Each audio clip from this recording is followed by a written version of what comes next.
Welcome to the Boss Podcast, not the Boss Podcast. Welcome to bosspodcast.com. I am your co-host, Fredrick Douglas Bussey, alongside the mad scientist of business, Richard Pierce. Welcome to everyone who's watching us live or on replay. We're always here to talk about the ins and outs of being able to scale your business. We're here to help you support in being able to create multiples in your profits while shrinking the time that you're obligated to work every week. Richard, how are you today? I'm doing very well, my friend Frederick. I appreciate the introduction and the mad scientist. I laugh at it. I wonder if people, when they hear mad scientist, and again, we're just testing this out. I'm not sure if that's going to keep going or not. And a couple of days ago, the first time I heard that term, not the term mad scientist, but just Frederick referencing me as the mad scientist of business.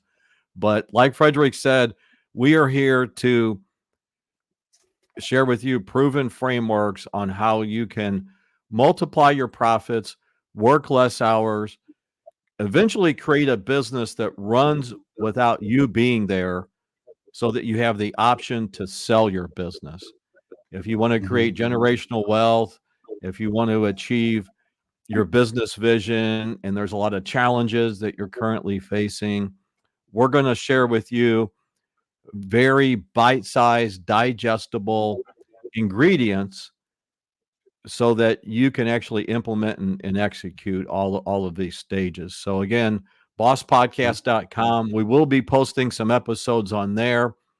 And if you have a question or a challenge, you will be helping others to share that with us. Because one thing I've found in the last over 18 years of working with over 900 business owners, your challenges are very common. You may think you're the only one with those challenges, right? Yet there's others that have the same challenges, be it cash flow, if it's hiring top employees, where do I spend my money marketing my business? How do I get more sales? I've got current projects that are, not going as planned. I've got difficult customers, whatever that may be. Share that with us, and we'll go over in great detail on how do you handle, let's say it's a difficult employee, for example. We've all had them. They could be a top performer, but not the best for culture. How do you work with those things? If you have a family business and you have family members in there, how do you work with those delicate situations? So looking forward to today's discussion is going to be the second part of mental toughness, which is really the major component in getting confidence in your business. Yeah, absolutely. If you're watching this live, also, I want to encourage you to drop a comment or a question below if you have a question as we get into the discussion. Let us know where you're watching it from. If you're watching it live or on replay, that'll kind of help us to know who is tuning in live versus who's catching us on the back end as well. And we had a great discussion on the other day when we had part one for this conversation about building more confidence. And the reason why we even got into this conversation was because I created a post on Facebook and asked people what their biggest challenge was. And overwhelmingly, it was very interesting. Overwhelmingly, that was the number one response. People said that they're their biggest challenge, and they're the biggest challenge because they just lack the confidence, or they would love to have more confidence to be able to succeed in their business. So Richard, we talked about a lot of things on Tuesday when we taped the first episode, part one of this. Very much. What are some of the things that we're going to, well, I mean, before there's a couple of things that I was thinking about Sure. in the interim, and I want to ask you your thoughts on them, right? Sure. What were those items? Well, one of the things was, it was actually talking about the concept around money, right? Business is about making money, and yet you and I both know that there are a lot of business owners who actually struggle with the confidence in making money and in managing and deploying it powerfully enough in their business, right? So holding on to it, having enough of the cash flow, things of that nature. everything in business revolves around money in some way, even the things that are not talking about money directly.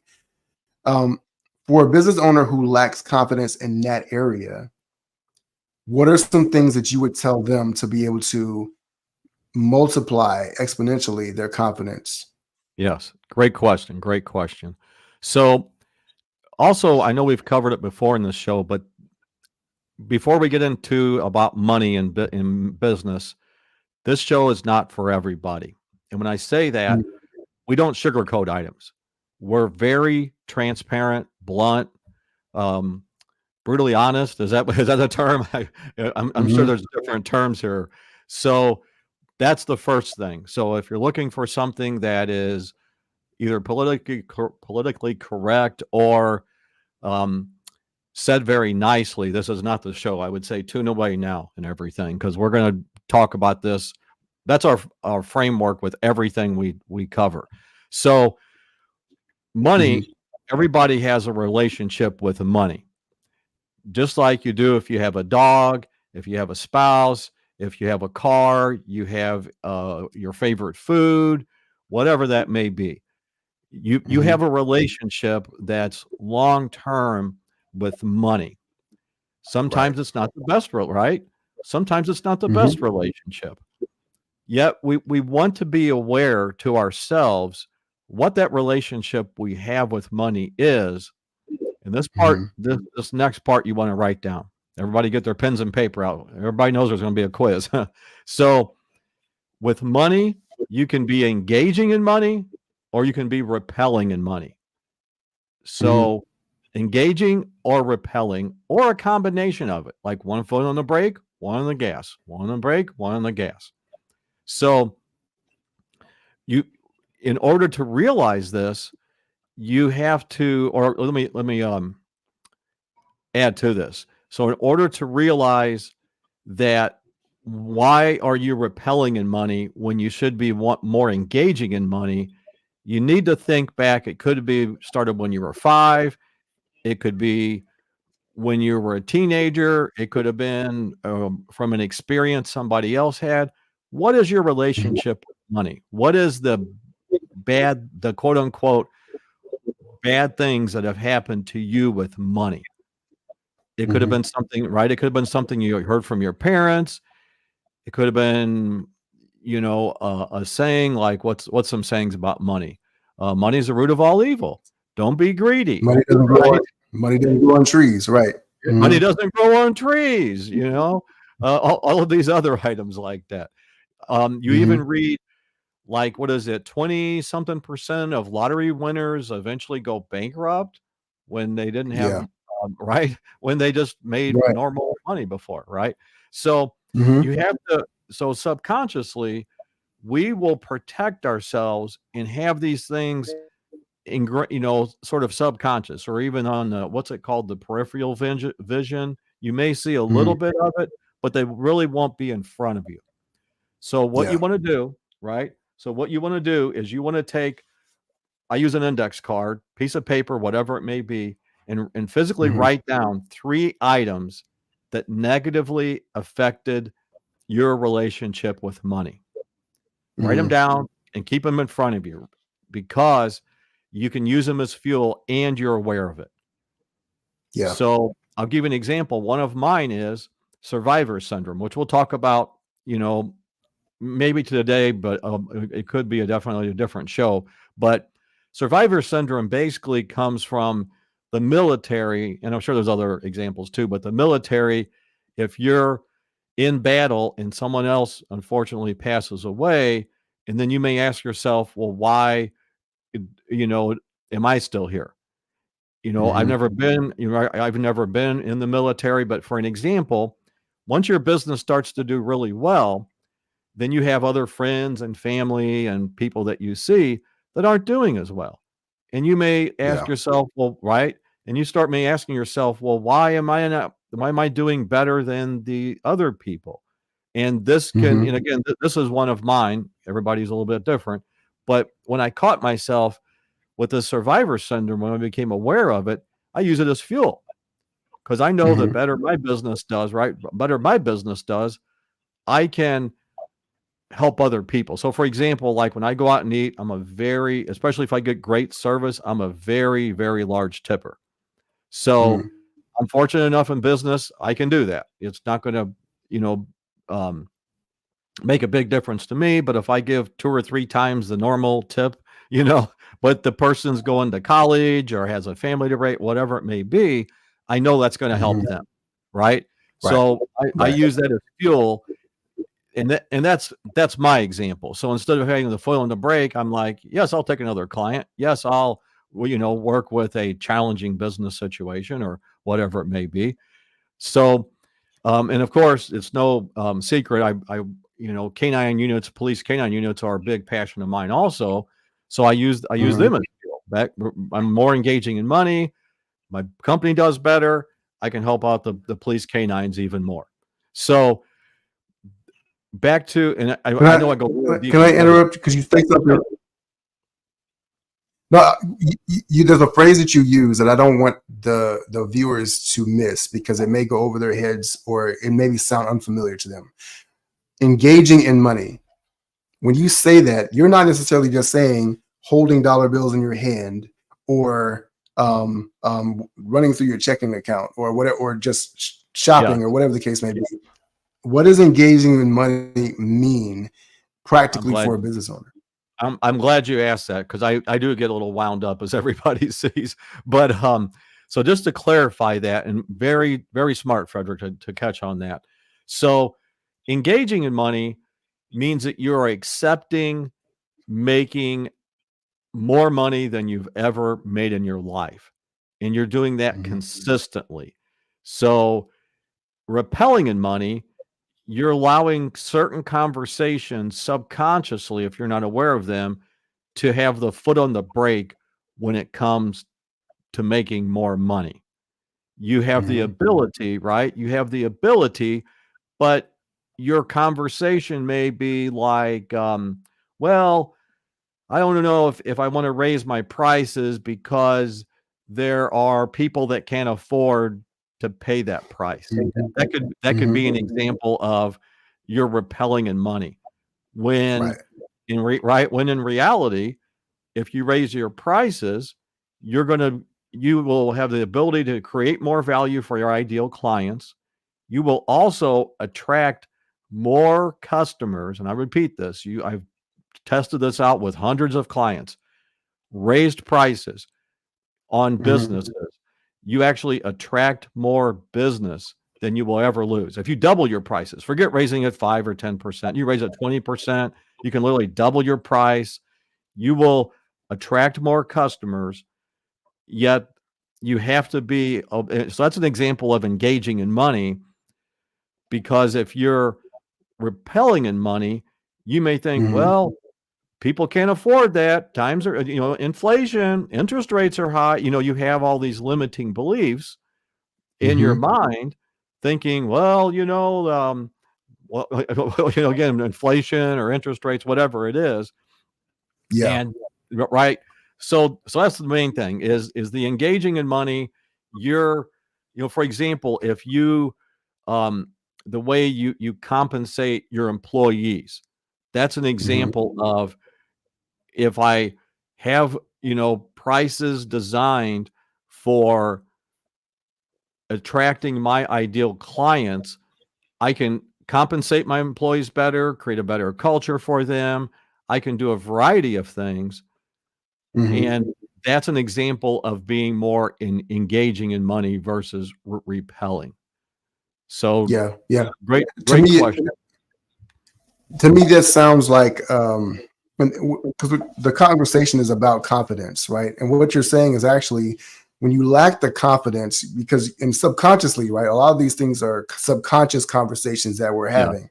We're Yes. having these thoughts, and we're not even engaging in the thoughts actively, but subconsciously, silently, they're derailing us. That's the thing that's pumping the brakes, and I hear a lot of business owners say, I can't figure out why I can't make more money. I can't figure out why I can't get out of my own way. And it's not that you don't have the desire to do better, but it's not the desire that is actually driving you, right? 90% of our brain is subconscious. It's operated subconsciously, and so we have these programming, these things that are operating under the. I'll give you an example. A while ago, I was in a mastermind, and we had this activity where we wrote down all the thoughts that occurred to us around sales, right? Anything that we felt like, any emotions or thoughts that we were having. And when I wrote down that list, I had 15 different things that I had written down, thoughts that I was thinking 15. that I wasn't even aware, 15 different things. And so I realized any one of these will be an excuse that people will sometimes verbalize and will say, well, like you said, nobody's going to pay that much, or people can't afford my business, or I can't raise my prices.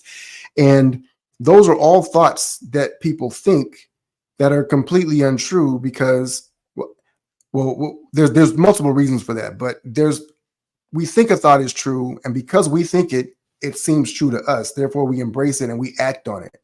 But if we chose to think a different thought, we could very well change the paradigm for everything that we're doing. And so you can't do things differently unless you think things differently. And if you're doing that are not getting you results, you got to think about what are the thoughts that you're actually having that are keeping you from getting the results that you Well want to get. said. Well said. So I want you to go just a little bit deeper into, because again, I think these items are valuable. And when we work with clients, we do this automatically with them. But what you said about you have to think differently to get different results. Could you spend like a couple minutes just kind of giving maybe an example of that you've seen with a client? I can. What comes to mind, though, is a story I heard from Daniel Priestley, who's the author of Key Person of Influence. I believe that's the name of the book. And he was talking about when he was working with his mentor, he was doing sales, and his boss asked him, he said, how much do you want to make every year? And so he was thinking, well, 2,500, he's in the UK, so 2,500 pounds a month would be plenty for him. That was probably the most money he'd ever made. Sure. He's thinking about $50,000 a year, 50,000 pounds a year, about $2,500 a month, 2,500 pounds a month, excuse me. And so his boss told him, he said, well, if you don't make 100,000, I'm going to fire you. And so what he did was his boss actually made him get 2,000 pounds. Okay. And take it as cash and put it in his wallet and carry it around. 2,000 what happened pounds. was, wow. And so what happened was when he first got it, he was very uncomfortable. He was always thinking about it. He was always taking out his wallet to check and make sure he hadn't lost it, things like that.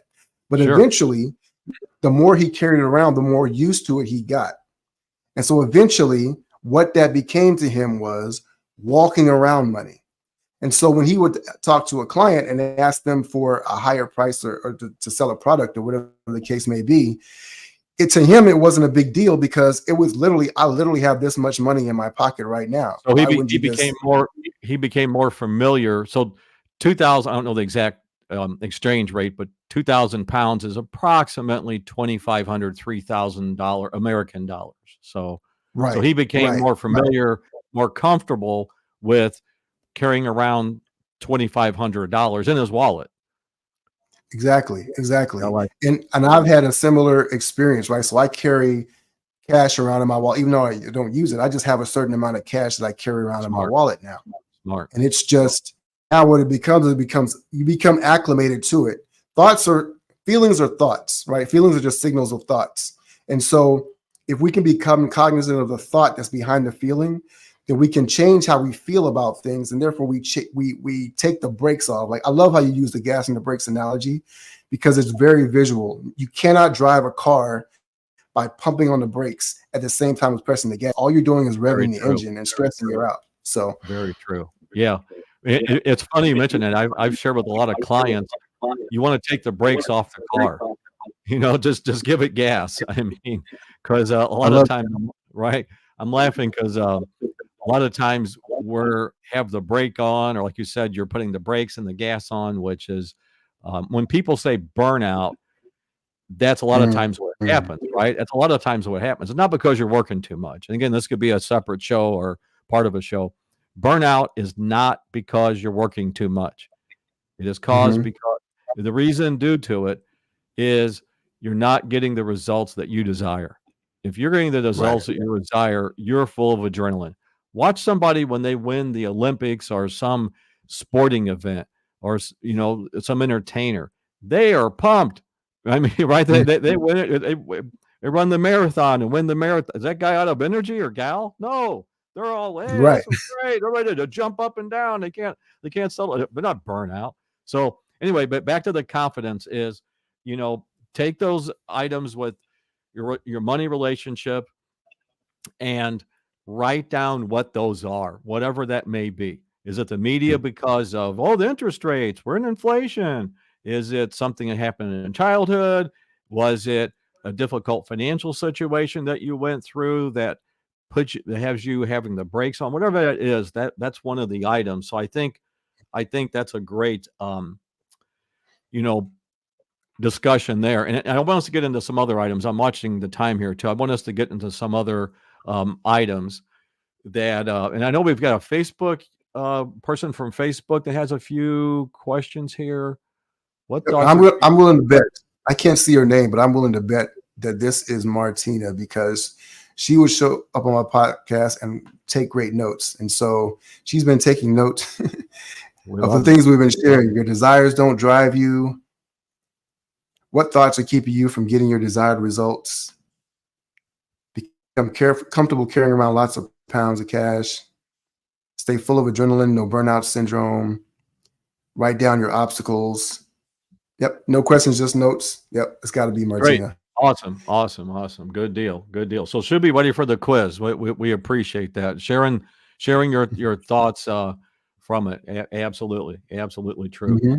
So yes, so the money relationship, just be aware of it. Use everything as fuel. That's the key. Use everything as fuel. I'll go one more on the money relationship.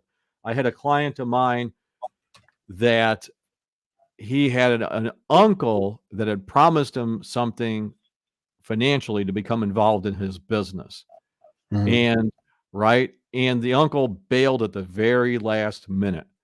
So, so it's like, okay.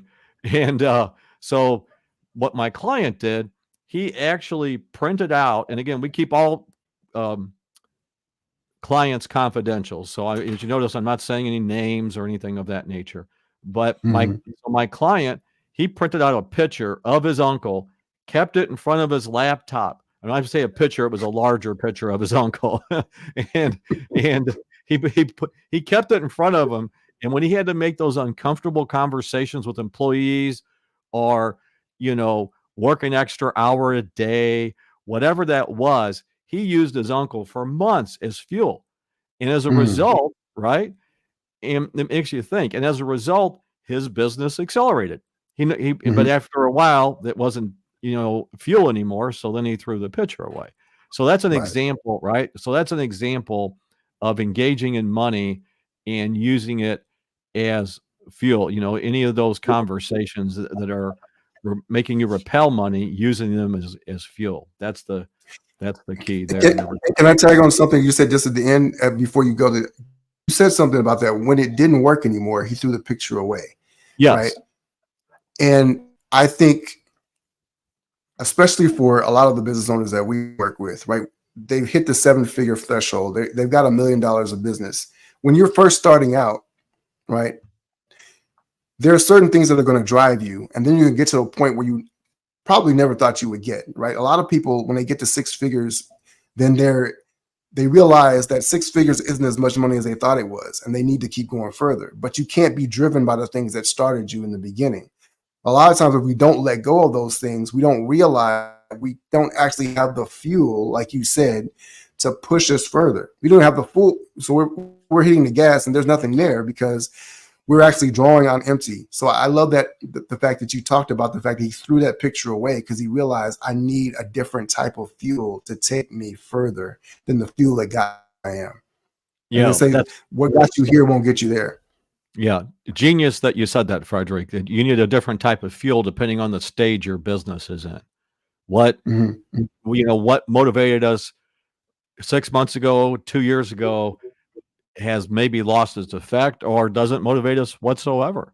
So Right. very, very Right. true. Very, very true. So I'm So going what to else we share. got? So the next thing is I'm going to share back to confidence, and this is top secret. So don't share this with any competitors or anything. Just joking. So everybody, write this down. So this is a proven, guaranteed, 1,000% way to build your confidence. First thing starts with consistency. Consistency. Mm-hmm. Do something consistently every day, even at the same time of the day, if at all possible. Consistency. And Mm-hmm. consistency leads to competence. Competence. And then when you do something competently, that's going to lead to confidence of it, Mm-hmm. and the confidence is going to lead to the cash flow of it. Mm-hmm. So, for Mm-hmm. example, let's take a musician. Do you think a great singer was an incredible, phenomenal singer the first time they uttered words or the first time that they were singing? Probably Right. not. Right. But I won't even say probably, for sure not, right? But they practiced the guitar, the singing, whatever their um, skill set is. They practiced it Mm-hmm. consistently. Then they became a Right. little more competent, right? Then they became Mm-hmm. even more competent. And then that competence led to the confidence, and the confidence led to the cash flow, Yeah. right? So it's the same thing in business. Whatever your business is, if you're in construction, if you have a restaurant, whatever that is, you just have to do it with continuous improvement in your mind, Mm-hmm. so that, right, with that continuous improvement in your mind, and it's just like going to the gym, whatever that may be. That consistency and mastering that monotonous is the key. What are your thoughts and ideas on that, Frederick? Yeah. There's a framework I talk about called DRIP, which is decisive, repetitive, intentional, predictable. And that comes from the concept that a drop of water over time can wear a hole in a rock. True. So the consistency creates results. It just may not feel like it over time. You talked about the monotonous, mastering the monotonous. Gary Keller talks about the number one thing that keeps most entrepreneurs from being successful is that they never conquer the monotony of success, right? And so consistency is monotonous. You have to find the pleasure, the joy in it. You have to be able to hack it. And there's a lot of different frameworks that we'll talk about here on shows as well. But figuring out those thoughts that you're having, how do you reframe this whole conversation in your head so that you can fall in love with mastering the monotonous? Because it's when I play basketball, right? The first thing that everybody wants to do when they walk in the gym is they want to shoot the ball, right? And yet you'd be amazed at how many people are actually bad at shooting, right? Yes.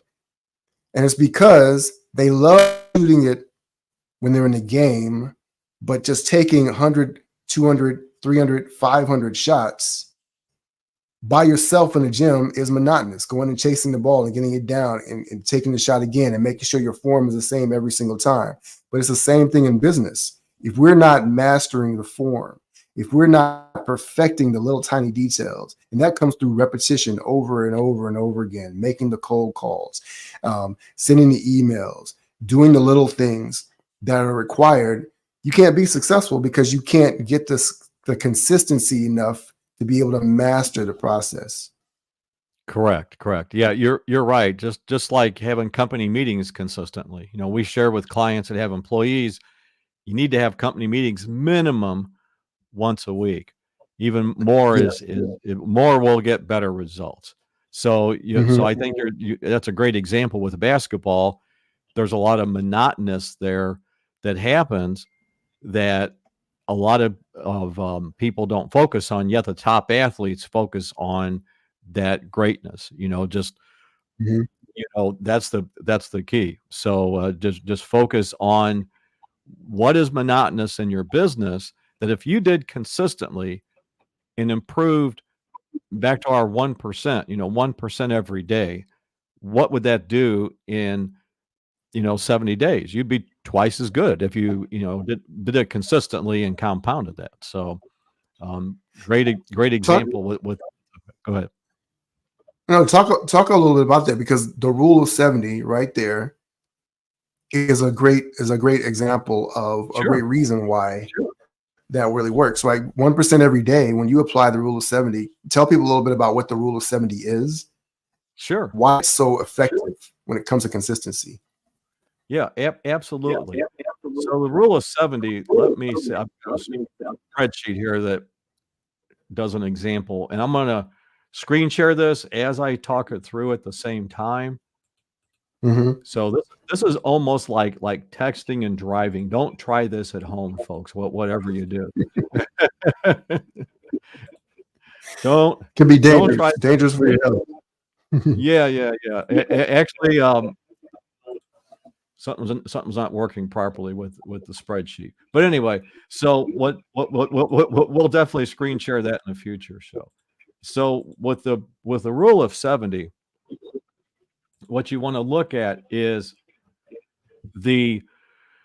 take something and one person. I know we talked about this in a future show, but we had someone ask about this. So with the rule of 70, you want to take what an example would be like $1,000, and if you added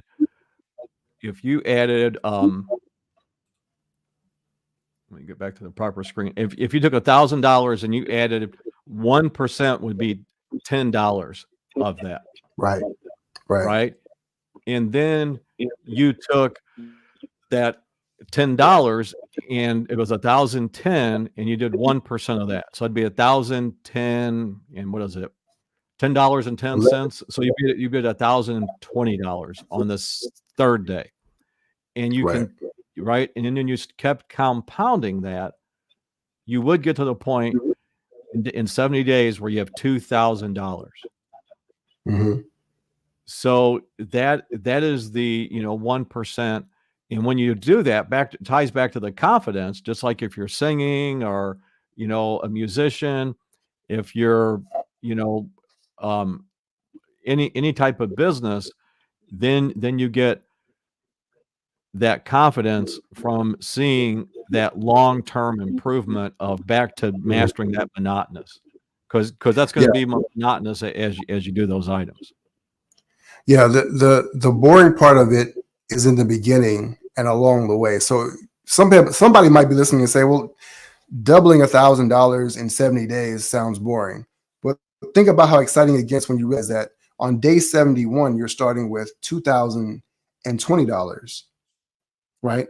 And so you're going to double that $2,000 again in the next 70 days. And there are 5 sets of 70 days in a year, which means that you would go from 1,000 to 2,000, 2,000 to 4,000, 4,000 to where we at?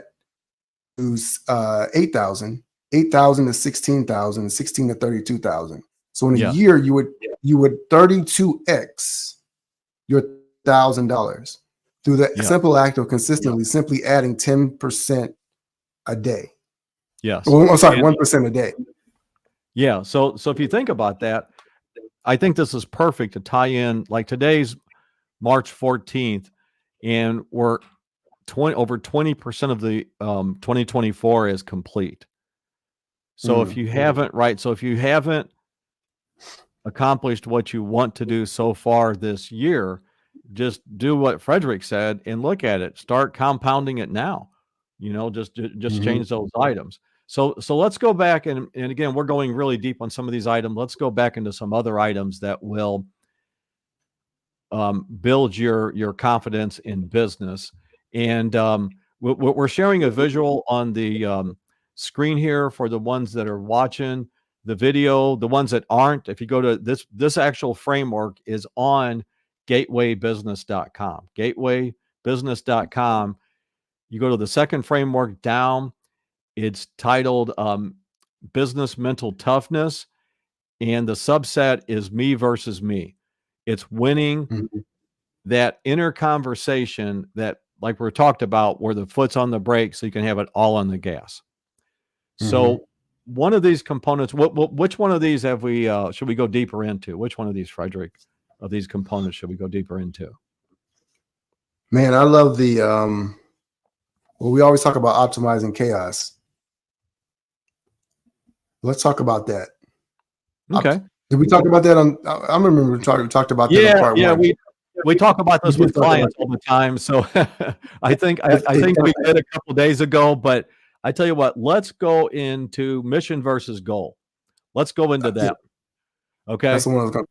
So, Yeah. and again, a lot of these things, as you notice, they all tie together. It's just like any recipe. Like I talk about my spinach souffle I've been making for a few weeks now. Mhm. You know, if you look at it, the eggs are separate, the spinach is separate. I put a little cheese in there, that's separate, but it all cooks together to make that, you know, incredible meal. And recipes available. Side note, no. So everybody's asking, what's a recipe for that? I'm like, I don't know. I just put it together and it tastes good. So, so again, a lot of these things overlap and tie together. So mission versus goal, and this is worth notes here. So Mhm. clients that we've used this with is an absolute game changer. Mhm. So everybody's made goals, right? So New Year's resolution. By now, 90% of all New Year's resolutions are you've given up, changed plans, you know, and because it was a goal. So we've all had goals. Well, I want to lose 20 pounds. Well, I want to get back into the gym. Well, I want to make another $500,000 this year. You know, these are goals. They're a lot of times subjective. Majority of the time we don't hit goals. If we're really transparent with ourselves, we don't hit goals because they're negotiable. Well, I'll change it a little bit. Versus a mission. So a mission is something that you will do everything absolutely positively necessary to accomplish. I'm going to repeat that. Mission, right? A mission, you will do everything absolutely positively necessary to reach that mission. Mhm. And we've all had missions in life, even though we didn't realize it was a mission, yet we've accomplished it. What's a mission that you have that you've had with your family would be an example, Fredrick? What's one you would share? Absolutely. Retiring my wife from her job, right? Beautiful. I like that because that's a lot of clients we work with. That is one of their missions is to retire their spouse. They want the business to make enough money predictably where they can retire their spouse. And so, for example, in order to do that, you have to have uncomfortable conversations. That's one of the items you have to do, right? Right. You have to go back to consistency, just like we talked about. So you have to, get the value that you're worth when you're working with clients. So again, there's a lot of ingredients there that make that mission happen. And I think that's a great mission because if I'm sure Fredrick and I are a lot alike that we will do more for others than we will often do for ourselves. It will drive us more. So that could be something to sort of pick your mission. It could be for somebody else or whatever that may be. So that's the key is, and when you pick a mission, only pick 2 or 3, no more than 5 of something that is a mission. Because then you can really, and some of the, again, like the ingredients, some of them could overlap a little bit. And then you can really focus on making those items happen. Yeah. I think we see great examples of this. We all relate to it when we watch a movie, for instance, right?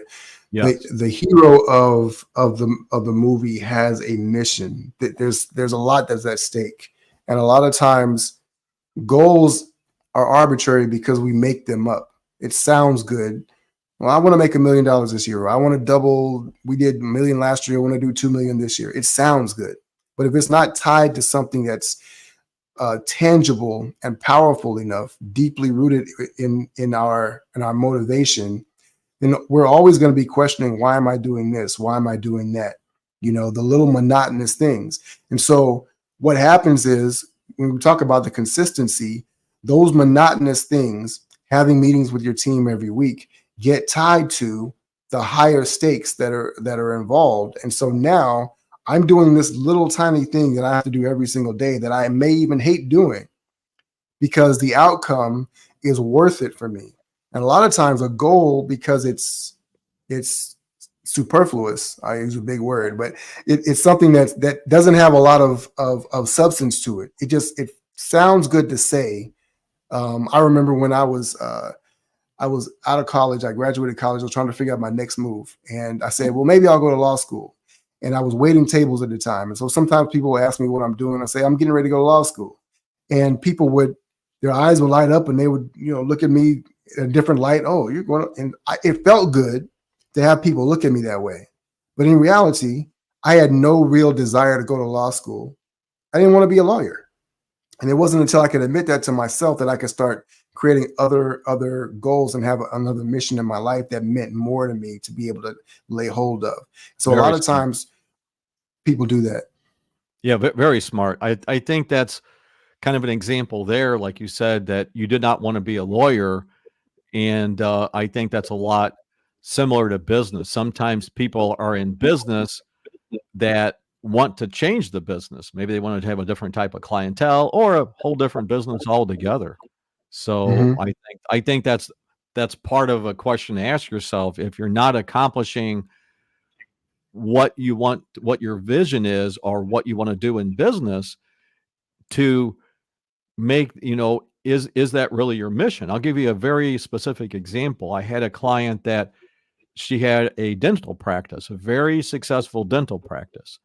And when she came to me, she, enjoyed being a dentist, yet what she really wanted to do, and again, it changed over the 25 years that she was a dentist, what she really wanted to do is write children's books. She wanted to become a published author, right? So that's one of those things. So what we had to do is design her practice so that it could run without her being there. She was working 65, 70 hours a week, quite a bit, which happens a lot in business. So we designed her business.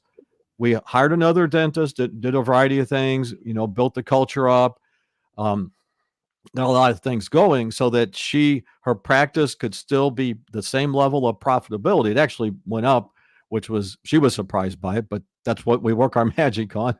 And so the dental practice, got to the point where she's working 20, 25 hours a week, and she did accomplish her mission of writing children's books. So sometimes I've seen that when working with clients. They're in one business, it's sustainable, yet they have something else that is a dream of theirs that they want to accomplish. So we've helped them accomplish those things. Take some time and some monotonous, back to the monotony thing. There were a lot of monotonous items. She started having meetings every day with her employees. So I think that's a good question to ask ourselves. Are we really doing the type of business or where we want to be when we're doing these items? So I think that's a good point. So mission versus goal. I hope that has clarity. Again, put any questions, comments, or if you go to either bosspodcast.com or gatewaybusiness.com, you can submit questions there for the podcast. Just shoot us an email or a text, and we will cover those in future episodes. Yeah. As we're getting ready to wrap up here, I want to thank everybody who's been watching, and I'm hoping that's been valuable for you. We love to know what your comments are. So as Richard said, go to bosspodcast.com or gatewaybusiness.com. Let us know what your thoughts are. If you have a business and you would like to be a guest where we can walk you through some challenges that you may be experiencing, and we can work that out in real time so that you can share that experience with others and help them through your story, as well as gaining the knowledge and the better insight to be able to get greater results and greater momentum, then also go to bosspodcast.com and let us know that you want to be a guest. We'd be happy to spotlight you and walk you through that. It may not be easy, right? It's a hot seat, so it may get hot when the lights are on, but it'll Hot seats definitely are be good. worth it. Hot seats are good because hot seats make sure that you stay in motion, right? And that's what we want. We want to keep things in motion to be able to make sure that we're moving forward in our businesses. Richard, any last thoughts for the people? And Sure. tell them a little bit about what we've got coming up in our next episode. Yeah. So two different items. One, if someone would like a complimentary business tool, we do not charge for this because we are here to build long-term business relationships. We will send it to you USPS and the good old mail system. Just again, go to either bosspodcast.com or gatewaybusiness.com. Shoot us an email or a text, and we will mail this out to you. A lot of people have complimented the people that have received it. And then next week, we're going to talk about something very controversial. We're going to talk about who to vote for in the upcoming elections. Never talked about this before. I think today, this time is more important than ever. So it's going to be controversial.